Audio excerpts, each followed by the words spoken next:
you so much. I'd like to introduce Luke Reardon and Seth Johnson from DAYTA Marketing, who will be our presenters today.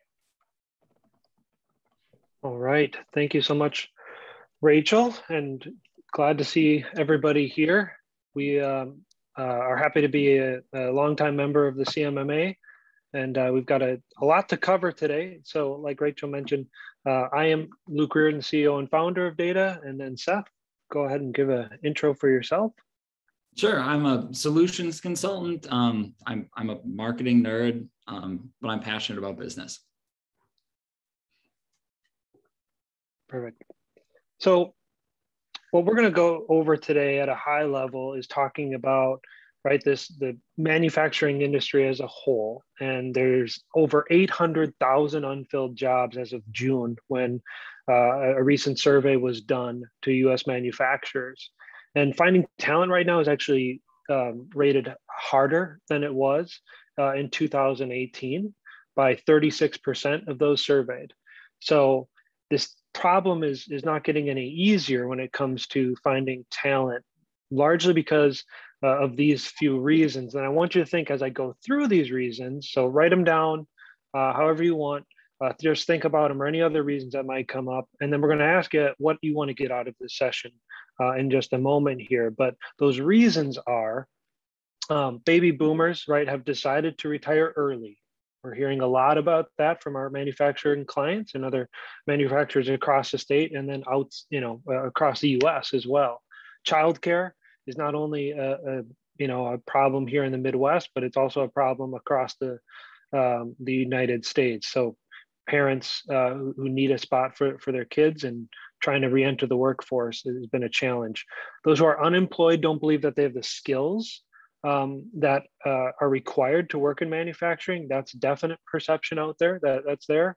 And then manufacturers just facing heavy competition from warehouse centers like Amazon. There might not be one in your backyard. There might be one coming in the future, or it doesn't need to be Amazon exactly, but these warehouse centers are drawing a lot of talent away from family-owned and small to medium-sized manufacturers.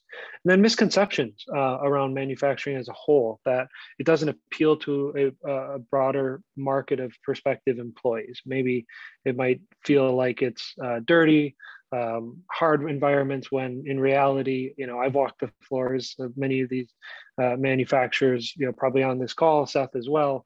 It's high tech, it's clean, it's friendly, it's fun. The team atmosphere and cultures of many organizations are not what the perception is sometimes portrayed of manufacturers. So hopefully, you could relate to some of those if you are struggling with this, but if there's anything that you feel like we missed from a high level, please feel free to either chat it. The other person Seth and I should introduce, who's really helped us put this whole thing together, is Andy, who's joining us from Arizona, actually. And so Andy is director of our DAYTA Marketing's marketing and communications. And so Andy will be helping us out in the chat if you prefer to just use the chat feature as well. So feel free to jump in throughout the session. And really the next slide here talks about this change in attitude that we need to have as manufacturers trying to hire and build our employer brands, which is we need, just like we sell products and services or aftermarket parts, whatever it is, we need to think of these jobs like we need to sell them, like it's an actual product or service. And it's because largely those list of items that I went through, we need to change perception. So the key thing here is we need to proactively reach out to more diverse groups to rebuild the talent pipeline. And then on the next slide here, it covers an example of one of those groups. So this generation, Gen Z, especially enjoys the opportunity to rotate through several jobs within their first year, because they might not know, right, the working world. They might not know what they like to do. And so they want that experience to move through. We're going to hit on some other target markets in just a moment. But for now, Gen Z is actually more risk adverse than millennials when it comes to switching jobs, where millennials are flipping in and out from job to job. Gen Z, a younger generation, wants career advancement from one company. From the surveys that we've been seeing, and they're not going to get that at an Amazon or like a Chewy, for example, which are these large warehouse and distribution centers. So that's where you as a small to medium-sized manufacturer can really stand out, because those other jobs that might be taking away some of these Gen Zers are going to fall short in terms of they're going to have, it's going to appear that those positions plateau faster, or might just seem like an hourly job that they're just going to be a number at one of those large organizations. So don't shy away from the fact that you're small but mighty type approach. It's a flexibility, work-life balance, those are all things. And then an ad is going to pop up here momentarily for an organization that really does a great job of targeting Gen Zers. And you can see this, they just go direct at some of the things that the Gen Z population enjoys and finds attractive in a job. And they actually made operational changes to make this happen. And that's something that why we say you have to sell jobs, is because it's not about just putting a job out there and expecting to get a bunch of applicants. As you all know, you might have to make changes in order to make your product or service, in this case, the jobs that you're offering, more attractive. So that's really the key message that we wanted to pass on there. And then, entry-level jobs, to talk here about more segments and targets. Women, right? Work-life balance and flexibility. We do have some clients who actually have childcare on site at their facilities, or offer that as an option.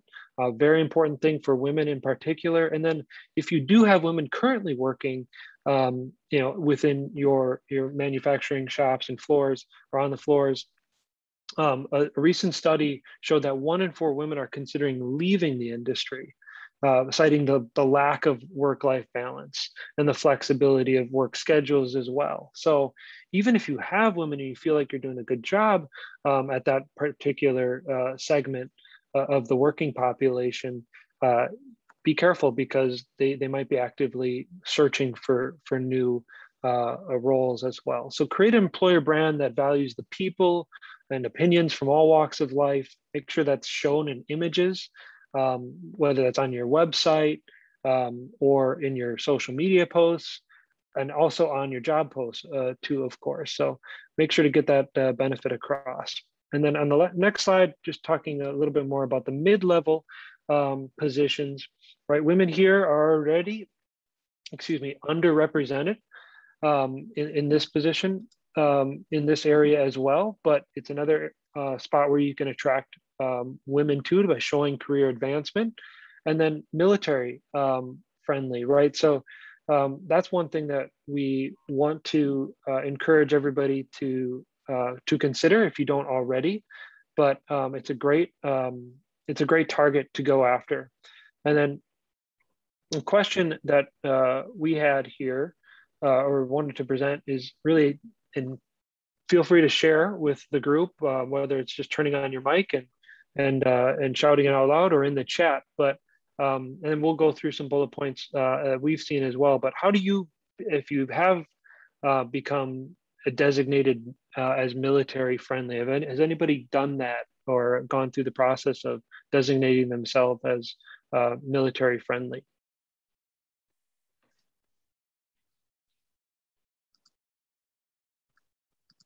Andy, we getting anybody in the chat? Doesn't look like it's no takers. Well, good. Then get out your pens, because we got some notes for you to take here on this one. So new hire retention rate for veteran needs to be greater than 50% in order to achieve that status. Promotions and achievements of military employees should be higher than non-military employees as well. And then percent of military applicants selected is also higher than non-military applicants selected. Guard and reserve policies exceed federal requirements too. So there's some great bullet points that we can provide too after this as well, and as far as the follow-up. But that's just another segment where there's a lot of opportunity to really stand out. And then anything else, Seth, on any of those segments that you wanted to jump in and add before we move on to the next slide? Because we're going to be shifting gears a bit here. Yeah, no, I thought that was a nice introduction, Luke, to kind of what everybody's up against right now and some of the initial things they can do. Next one I'm going to take you through is it's called the data loop. So we've just found that the best way to look at a company's strengths, weaknesses, opportunities for growth as an employer is to look at it through the lens of the candidate or the employee. So that's what we're going to go through today. It starts with awareness. So before somebody's out there actively looking for a job, how much do they know about you? And what are some of those triggering points going to be? I mean, if you think about what makes somebody look for a job, they moved, they graduated, their boss is a jerk, their friend drives a nicer truck than them and makes more money. There's a lot of reasons somebody might get out there and start looking for something different. But when they finally make that decision, what do they know about you? And then what can you do to influence them before they're out looking? Once somebody does take that next step and go looking, they've moved into this research stage. So maybe they're out there looking on Indeed. Maybe they're talking to that friend that drives a nicer truck than them. Maybe they're just hitting up Google and seeing what's out there. How can you influence that person in those moments when they're doing that research?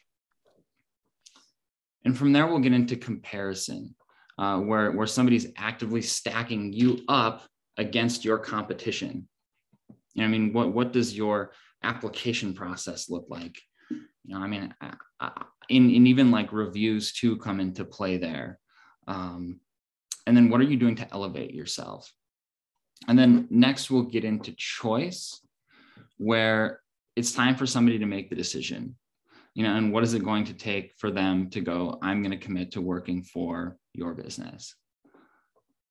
Once somebody starts working there, they're immediately evaluating their decision, right? Am I better off now than I was before? Or do I wish I would have gone and worked for this other employer I interviewed with? Okay. And then how can you push that person to the holy grail of advocacy, where they're actively telling their friends and other people they know how great it is to work at your business? So when we think about marketing, we're not just trying to get the next candidate in the door. Because businesses right now that are doing that are failing. The objective when it comes to marketing for recruitment is to create new advocates. And the businesses that look at it like that are the ones that are doing well right now. And one other thing that I want to add quickly there, Seth, on that slide is we call it the data loop, but it's, I saw some people writing down notes. This is a candidate journey that you can map out for your own organizations, right? You can call it your own candidate loop, right? Insert your company name and really map that out. Sure. Well, that's a good point, Luke. And this isn't a new model by any means. People have been mapping customer journeys for a long time. We just found it's really easy to break into 6 stages. Mm-hmm. So let's dig into awareness a little bit more. This is when we're talking about your employer brand. What do people know about you before they're out looking?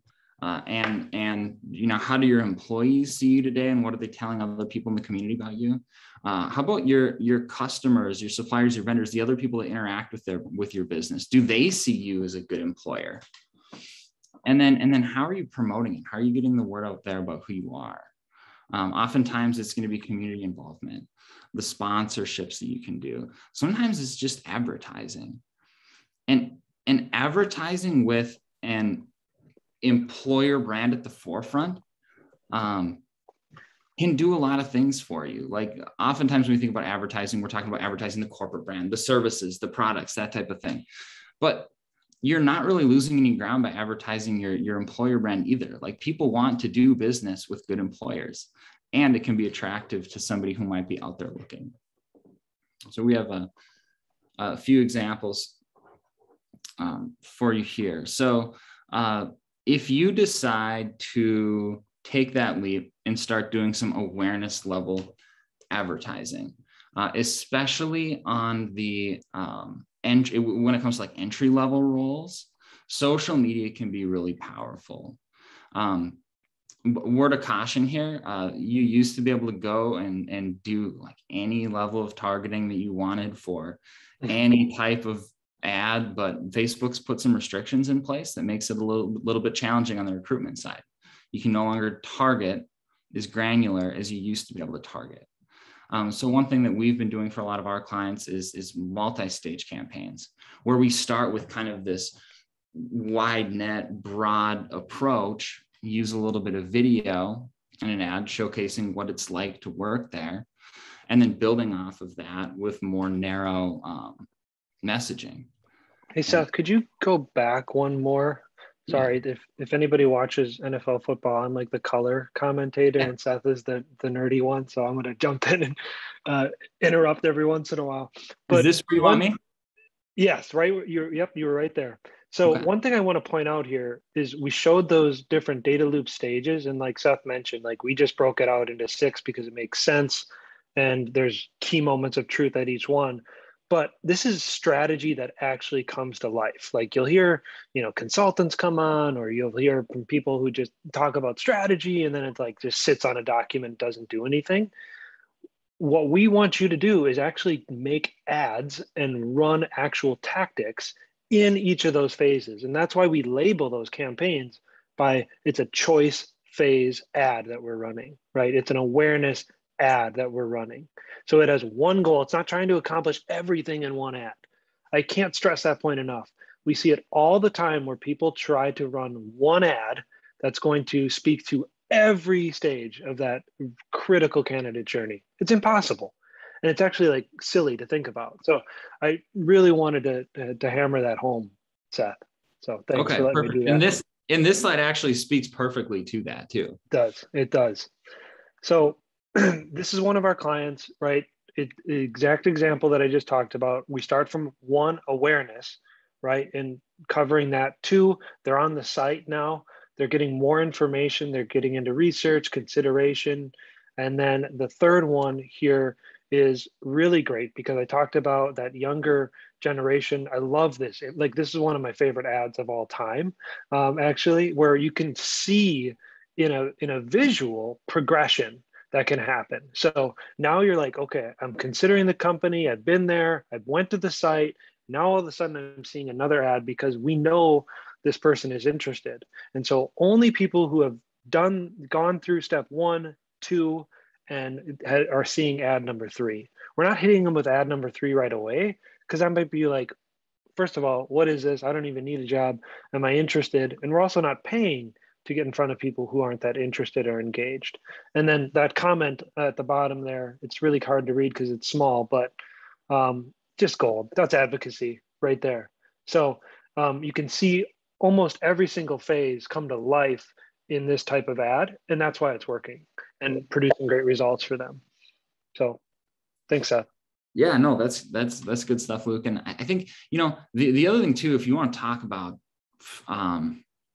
like actual ad formats, types of ads you can use, one thing that's really strong on social media, I think when it comes to manufacturing and specifically hiring entry level in manufacturing, are those Facebook job ads where you can get somebody, find them in their feed. They can see your job that you put in front of them, and then they can apply directly from the platform without ever leaving Facebook. We found it can be super impactful. So I wanted to mention makes it easier, right? Mm-hmm. It makes that selling, we have to sell jobs driven home. It's a click of the button, right? It's not making them fill out long forms. And reason why, we like this type of advertising is because it shows up as in the data that it works better. When you make it easier to apply for a job, you get a higher conversion rate. And so make sure you're setting goals for yourself at every stage and phase that we've talked about in terms of that employer journey, and track it. It's hard work to do, but it can be done and it is possible. It just takes time and energy. It has gotten more complex, like Seth alluded to, with regulation and Facebook and Instagram, making it a little bit more difficult for us to target the exact markets that we want to go after in terms of potential candidates. But by doing the steps that we just covered right there, you can do it, and you can get in front of somebody who's interested and measure conversions ultimately of new hires based on the marketing that you're doing. Perfect. So once somebody exits that awareness stage, right, and now they're out there and they're actively looking for jobs, the first question you need to ask yourself is, are they going to find my job, right? They're looking for a job. I have a job to sell. Will they even be able to find it first, right? So are your jobs posted to multiple job boards out there? I guess probably starting with Indeed. And then how about your website? I mean, if maybe if it's a specialist position, and rather than searching open jobs, they're searching for companies that they might want to work for in their field, can they find your website, right? And then once they actually see, let's say it's an open position, what does it look like when they read that description? Does it sound like a place they want to work for? Is there proof? Do you have employee testimonials showing how great it is to work there? Are there reviews? Are people telling other people how great it is to work there? And then how about your benefits? Are they readily available to somebody that might be looking for it? So we have some examples here. This one's my favorite. So you ready for it, Seth? Yes, I am. Senior Marketing Insights Analyst. Consumer Insights, Measurement and Analytics is a team within global marketing and sales organization with Disney Parks Experiences and Consumer Products, DPECP, that is focused on inspiring, consumer-centric, data-driven, high-return decision-making that leverages insight and relevant data to the core of every business decision. This role within this, it's garbage. I'm just going to say that. So now and that's Disney. We're talking about Disney. So we found another one, comparable position, Senior Marketing Insights Analyst, Digital Marketing Analyst. Let's see if this one sounds better. Imagine what you could do here. At Apple, new ideas have a way of becoming extraordinary products and services and customer experiences very quickly. You bring passion and dedication to your job, and there's no telling what you could accomplish. I don't even think I need to go on into that next paragraph for you guys to get a feel for the difference there of like, I don't know, I was getting chills just reading it off, like, holy cow, I can make an impact here. And so, that's Apple. And you can see that the big brands struggle with this too. That's why I kept saying it's a hard problem. It's one that you really need to focus on, but you can stand out. These are just nice words, right? But it takes time to write it. And as manufacturers, you're going to hear us talk about this later on too. You guys do really cool things often. These are like amazing products that you're and services that you're providing that often are life-changing for the end users. So don't shy away from that and really dive into that storytelling, because it can help you stand out. And Apple does a great job of that. So quick question here. The other reason why we spent just a brief moment on each one of these is we've got a question that feel free to throw it into the chat. So take your guesses on this one. But how long is the average time spent reading a job description? So please take your best guess at that. How long is the average time spent reading a job description by a candidate?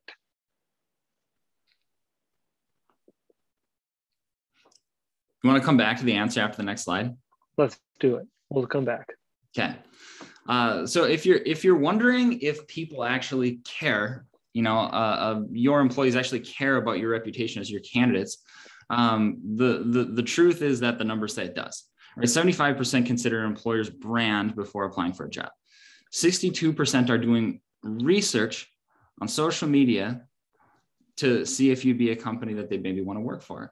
And 82% visit review sites while researching an employer's brand. So that how do you look on Glassdoor? Or what are your reviews look like on Indeed? There's oftentimes you can put your job in front of a candidate, but they're not even going to apply or take that next step unless you actually look like somewhere they want to work. So, we got some examples for you. Answers to that, to your question. Answers. Yes. You had everything from 4 seconds to 2 minutes. Saw that. And there are some really close guesses in there too, I noticed. So the answer is 14 seconds. The average applicant or candidate will read a job description for 14 seconds. So that's how much time you have. You got to get it across quick. Nice. All right. So we have a couple of examples up here of reviews, and these are on Facebook. It can be Facebook, it can be Indeed, it can be Glassdoor, it can be Google. There's a lot of places that people can leave their thoughts on your business. But if you aren't putting in place some kind of active strategy to get reviews, the negative reviews are always going to win. You know, I mean, it's like anything else, right? You're a lot more likely to go out and write about a terrible experience because it's fresh in your mind and bothering you, and you want to tell everybody else about it, right? Sometimes it takes a little bit of a nudge to go write a positive review. You know, I know one of the things that that Luke did. Well, I can give this example, right? I worked at DAYTA for 3 months, and then Luke asked me, you know, well, what's your experience like here? You know, have you enjoyed it here? And then, you know, when I said, yeah, it's been great. He asked me if I'd be willing to write a review, and then sent me a link. He made it really easy for me to go and share my positive experience. That's not exclusive to any industry. I mean, any business can do that and make an impact here. Do you have anything to add on any of that, Luke? I think that a lot of, even 1 or 2 reviews per month in an active strategy like that can really help your brand's online reputation. So although that might sound like a lot of blocking and tackling or like, you know, reaching out to people, it's not. It just takes, you know, effort and getting to know the individual. So, and, you know, it works too. I mean, having a direct message, it's custom. That's the type of stuff that really drives. You can also do it more automated as well, but I think a combination of both what we just described is really beneficial. You know, another thing too is somebody doesn't even have to work for you to write a review. Yeah. Right? Like somebody can just go through your application process or your interview process, have a bad experience, and yeah, here you go, 3 interviews back to back and blah, blah, blah. Like this person didn't even work there and wrote about how bad it is to work there. So negative reviews will always win if there's not a strategy to combat it. Mm-hmm. All right, comparison. So I could work for your business, or I could work for 1,000 other businesses in my market that are pretty desperate to hire right now, right? So why am I going to choose you? There are a couple things, right? How does that application process feel, right? Is there a ton of red tape? Like if I'm going to apply for your job and I'm having to jump through hoops and I'm having to tell you information 2 or 3 times, that's not a great experience, and it doesn't send a great message about what it's going to be like to work for you when I actually get there, right? How about your applications in general? You know, are they easy to use? Can I do it from my phone, right? Do I need to give an entire massive, you know, all of my information as a point of first touch, or is there like a softer entry point than that? Right. We have some examples here. All right, here's another one from Disney. Okay, we've got this screen and this screen, and then now we have to do this thing, enter a password, create an account, and then you have all these steps. Have you ever gone to apply for a job and thrown up? That's what this feels like. I remember one time I went to apply for a job and I got an hour into the application and then quit because it was that bad. That's what we're looking at here. So keep it simple. Obviously, you will need all this information at some point. But just to have an initial conversation, do you need all of this information? One thing that we've seen is a nice little form, name, email, phone, just a way to get in touch with you. Hey, I'm interested in this job. And that gives you a chance to reach out to them and sell them on the job, where then they can go and fill out the more extensive information after they know that you're actually interested. We're seeing more of that. It's mobile friendly too. I think that's a point that we obviously call out there on the screen, but it's many of these people are on their phones when that first kind of moment strikes, or if you're running an ad, about 90% of all Facebook's ad revenue or in Instagram's ad revenue is coming from a mobile device, meaning that 90% of those clicks are happening on this thing. And it'll make you puke even more, Seth, if you look at those screens. That was on a desktop. But imagine going back to that and seeing that on a mobile phone. It's not realistic. So, yep. But like you said, we got to sell those jobs. Mm-hmm. Make it easy. And I can say things like it makes you throw up, but the data backs it too. This is the biggest one. We see 60% of applicants that require an account. Like you've seen that, create an account to apply. 60% of them drop off. That's wild. And here, Seth, I want to call out something we recently talked about, like just last week with, so you might be thinking, well, that's not happening to me. I survey my applicants and they said it was a great experience, even though they had to sign in. If you do have that, well, are you surveying the ones who dropped off is the question that we always ask, right? Do you know how many have actually dropped off? And usually, we won't get an answer to that because it's like, oh, I didn't think of it that way. But it's great to survey and people who go through it and they say they had a great experience, but you're also getting extremely biased answers from new hires, right? There's not many new hires that are going to say, that application process sucked. I need you to change this, and this. They're just not going to say it. They're in the evaluation stage. Like we talked about, they don't want to ruffle feathers, in their first 3 months on the job. They don't feel confident enough yet often. So, sorry, I just wanted to add a little color to that one because it's great data. Yeah. And, we already saw earlier that a lot of people are doing that research on the website too, before they might even apply. Certainly if they're going into interview, but what does your website say about what it's like to work there? Employee testimonials are awesome and they can go on a careers page, but they could also get sprinkled in throughout your website too. I mean, everybody likes to see a business that's a good employer. And then how about the information that's out there on the website too? I mean, growth tracks, right? Advancement, new career opportunities, stuff that people want to see. Put it out there. Yeah, that's it. I mean, that's just information sitting there. That's kind of like roll up your sleeves and do that tomorrow type thing. If you don't have that implemented already.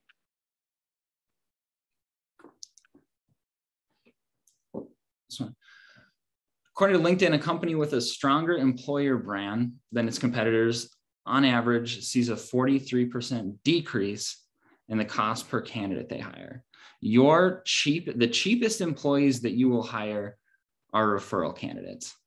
So, I mean, your lowest cost per acquisition on the employment side is always going to come from referrals. So, which is why that's what we talk about. The data loop, all of the recruitment marketing that we have is supposed to be pointed all the way around the loop to advocacy.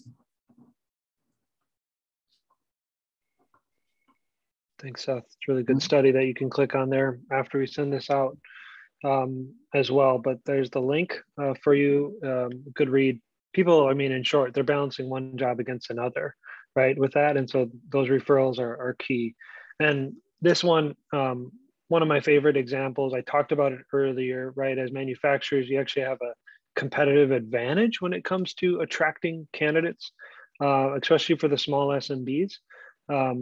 Or the small to medium-sized businesses in terms of who you're going after, because your mission isn't to build the widget, right? And here is a great example. This company is out of Fargo, North Dakota, but what an awesome message, right? their mission is not to make widgets, it's to help heroes. Like that gets me excited, right? That kind of creates that Apple feeling that I had earlier when I was reading off that job experience. Like I just want to stand up and like go like, yeah, I want to help a hero. That sounds awesome. And that can help change the perceptions that are very real out there that we started this whole presentation with. Like helping heroes, I don't even care like what I do. I just want to do it. In terms of the role, I'm just going to figure it out. So I want to join in on that mission. It's much more attractive than saying, we place medical equipment in, medical chartered aircraft. It sounds cool still to me, but helping heroes is really the way to sell that. Cool. And we spent a lot of time talking about how, you want to make your company sound like a great place to work, but it's really important to note that like, you have to be honest, right? I mean, if you're painting this picture that isn't real, that's not going to lead to advocacy in any way. We've had clients really call out the ways that it's difficult to work for their business, but also why it's worth it. And I think that type of messaging can hit. The other thing we talk about in this choice stage, where people are, it's right up, what's it going to take to make that decision? Are you communicating with your applicants on their level, right? Like, are you using text messaging as a part of your communication with your new applicants? Or are you relying on, a Gen Z checking their personal email account, right? I mean, think about the person you're talking to and how they communicate, and then put yourself on that level. One example there in that interview process that I want to mention is that we have successful manufacturers who are doing this well, that they actually during the interview process provide them with promotional products with their branded logo on it before they even accept a job opening. So that gift really makes them feel welcomed even before they accept, and it helps them feel like they're going to fit in right away. It's like assuming the sale, right? It is. Here's something with our logo on it. You're part of the team. Yep. You should act like you're going to be there next week. Absolutely. It's not really marketing there, but it is, right? We're trying to tie this all together because it takes attitude changes, but the promotional marketing material, that's something that is obviously marketing and making sure it's on brand. So we're connecting operations, sales, and marketing in this entire presentation here. But that's how the successful ones are doing it. So evaluation here, onboarding experience needs to be tightly defined. So what happens when we hire a new employee is we have a project management system that I don't know how many tasks that are listed off, but it shoots out a template of tasks that once a new person comes aboard, we have some basic boxes that we need to check. And a lot of different employees are involved, myself included. Like Seth mentioned, like I meet with every new hire. So that's something I would encourage senior management to be doing if it's feasible, or try to find a way to make it feasible. I would say super important. Asking, not for the review right away, but asking first. You'll notice in Seth's story about me asking for that review. I first cared about, was Seth happy at DAYTA? Like, were we? Because I know he's going through the evaluation process. I mean, I do this with every new hire. I'd let them know that it's okay for them to be like, wow, I just started here. I wonder if I made the right choice. Like, DAYTA has a lot of values, listed out. We talk about it. We've got a strong culture that they get to feel even before they become an employee. But I tell people once they're new, like, it's normal for you to be wondering, did I make the right choice? And in fact, I would be concerned if they were like drinking the Kool-Aid right away and not questioning their decision. I would be super concerned if that was happening. I say those words to new employees. And I would encourage others to say that as well. And Seth, I kind of putting you on the spot here with this one, but do you mind pulling up Slack and going to the Data Wins channel? Because I can't remember if we talked about this in our prep. Is that we can skip it too, but I just wanted to show how we have our values come to life, because it's such an important part of a company's culture, right? We talked about some things you can do during the interview process, but once they're there, they're thinking, boy, did I make the right decision? Are these people I can become friends with, that I can feel a part of? And thanks, Seth, for bringing it up. But this is a Data's Win channel. So we use Slack. It's a communication tool, but we're constantly tagging our own values and providing accomplishments and sharing wins about those accomplishments to our team. So it's something that we measure actively, and it helps for those new employees to see that right away. So if you have a way to do that, whether that's through email or text, it doesn't need to be Slack, right? It can be bulletin boards. It can be physical signs in the break rooms. You got to show that you care and actually prove that you care. Other ways to do that online that are, you might come to mind too, is just showing yourself out, your team out in the community, get them involved in the marketing as well, even those new hires. So those are just some quick examples we wanted to show of companies doing it well. Thanks, Seth. Yeah. And then finally, we have advocacy. So this is where, I meet with a lot of businesses and certainly a lot of manufacturers, and everybody's up against this employment challenge. But like I mentioned earlier, there are a few common threads that set apart the ones that are doing all right now and the ones that are really struggling. And advocacy is the biggest differentiator. Businesses that have a strong, that get a ton of employee referrals and that put an effort into that, employee referral programs, if that's not something you have in place right now, it's something I want to encourage all of you to look at. In this case here, spread the word that Grace hiring earn up to $500 for referring a friend to work with us. That's especially in manufacturing, it's a big deal. I mean, if you have somebody that's working on your line, you can give them $500 for doing the company a favor, everybody wins. And still, that's going to be your lowest acquisition cost of any of the strategies you can put in place. And then also, are you celebrating that? If somebody does pass along a candidate referral, does everybody else in the company know about that? Or does it just live with that $500 incentive? So celebrating those things. And then along with that, some of the things that Luke had said too that can help push people there, sharing the wins, getting people involved with marketing, and then building that process to generate employee reviews. Also testimonials too. We talked about it in an earlier stage when it comes to the point where it's facing a possible, like a candidate, but you have to ask in order to make that happen. Would you be willing to do a video testimonial for us? But putting those things in place can really drive down your acquisition cost on recruitment. Another thing that we notice here, in a common thread with successful manufacturers who are hiring, and it's not as much of an issue for them, is that they recognize that these common threads that are happening at their organization, like many of them have families that work there, brother and sister, cousins, whoever it might be. And they go, well, I'm going to get that referral anyway, but it actually, this employee referral tool or some type of incentive, we've found is a common theme of why they'll have a referral program. And then they'll also tell us that we have a lot of family and friends that work here at the same time. Well, those two things are interlinked, for sure. And it's not just a coincidence.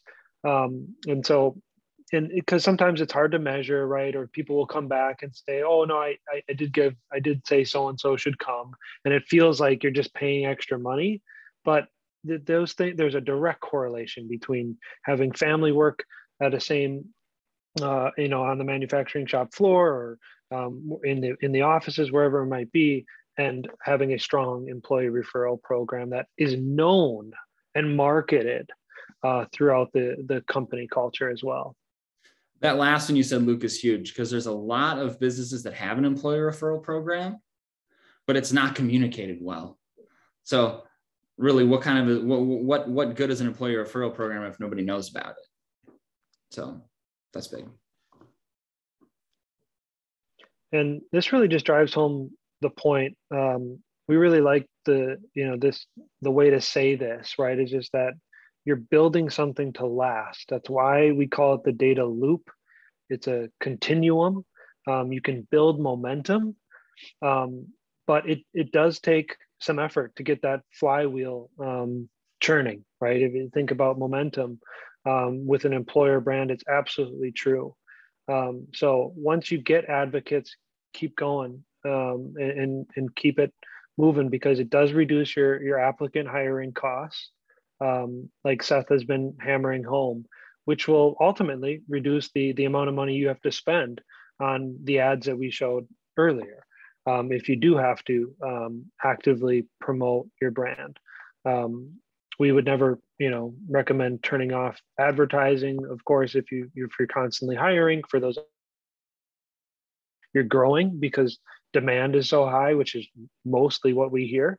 That if I could hire 25% more employees, I would grow my revenue by 50% from manufacturers. And so to think of it as really you're building something that is going to ultimately generate revenue and tying that back, I think that's a message that needs to be said as well. So that's it. And thank you. Any questions? We've got time here. We got about 8 minutes for anybody who wants to, stay on and talk. We'd be happy to answer any questions or show more examples or go back to any slides as well, because we had a lot of information there that we covered. Feel free to just unmute yourself and ask the question, or you can throw it in the chat and I will ask it for you if you have any. But I was just going to ask, we did a lot for recruiting and finding employees, but do you have any tips on maintaining and keeping your qualified employees through marketing? Seth, you want to take a whack at that, or you want me to go? Yeah, I think, through marketing is where it gets tricky because the stuff is so intertwined. I think more than anything goes back to, was the job that was marketed the job that's actually there? Employee engagement, the stuff that Luke was talking about, that I think that's the stuff that's going to keep people around more than anything. Luke, do you want to take a shot at it? Well, people want to be proud of the place that they work. They want to share it. They want to talk about it with friends. It's largely what happens on social media specifically, but everybody wants that. And so when we see the successful ones that are hiring, they've got the employees are wearing their branded t-shirts right on the shop floors. They're having fun. They've got they've got a lot of pride. You can just see it as they're walking in, and there's values listed out. You can just actually feel it, whether it's music playing on the shop floors. It's really like you can sense it when you walk around there. So if you walk around and you don't quite feel that vibe that you want, you probably need to make some cultural changes or enhancements in order to make sure that you are retaining. But I think the more people feel that pride of working there and you connecting it back to the mission, right? It's not about building widgets, it's about helping heroes. In that one example, that's going to keep your team around. And Luke, I'm looking for an example right now that I'd like to show. But Luke mentioned it earlier. You want to show off your culture to appeal to new potential candidates, but that also makes your existing employees feel involved too. And I think social media is a great place to do that. If you show off the cool things that your people are doing, call out achievements that they've had, and do that publicly using your corporate brand, think that makes people feel wanted. There's another question in the chat. Any advice on how to get employees to leave company reviews? So I can take this one, Seth. I mean, if you're struggling with that, I think senior management needs to get involved and send a personal email. First, ask if they're happy, of course, right? Don't go for the home run right away. Make sure that everything's going well, and then the follow-up needs to happen from a leader within the organization. And then that's, I'd say, if you're struggling and if you're not doing some things already in order to get just a few, but there's a lot of ways to generate reviews as well. Seth, do you want to talk about more ideas there? Yeah, I mean, I like that the best. You know, employees are pretty close to you. I mean, there's some things you can do with like automated email review requests, which if you're a big enough company might make sense, but I still like some kind of personal ask the best when it comes to employee reviews. Making it really easy, following up the conversation with a link. Yep, sending them the link. That was going to be the thing I was going to tack on to what you just said, is make it easy. Here, just a few examples here of, you know, a company that does a nice job of showing off its team and some of the things that they do and the culture. Like I mentioned earlier, it can appeal to people who are maybe considering joining, but it also means a lot to the people who are being showcased here. Exactly. The more their personal brand gets blended with the company or the manufacturer brand, the better retention you're going to have there too. Great question on the employee leaving company reviews. Super important. Running out of time. We can take one more question if you put it into the chat quick. Otherwise, we will have this recording up on the Midwest Manufacturers .com webpage under your association that you're here with, and it's just in the events tab, and we'll have that available to you. And if you have any other questions, you can reach out to Luke and Seth. Their information was on the email, or reach out to us and we'll be happy to forward that along. There's one question left. Hello, former St. Cloud native here. Any tips on getting candidates to relocate? Well, we do some work in this, and it's a challenge, but one of the things that we've found successful is first identify who is that candidate, who is that audience, right? Like we started this presentation out with, that's important. You got to start there, because then you can get to know what they might value in a place to live, not only the job. So, you know, figure out who that audience is, what they would value, and then be able to speak to that. You can also partner, you know, with organizations like, you know, whether it's the city itself, we will have material on that. Often there's development groups that exist that I would recommend reaching out to too, in order to get listed on their website that you're trying to attract, you know, new residents.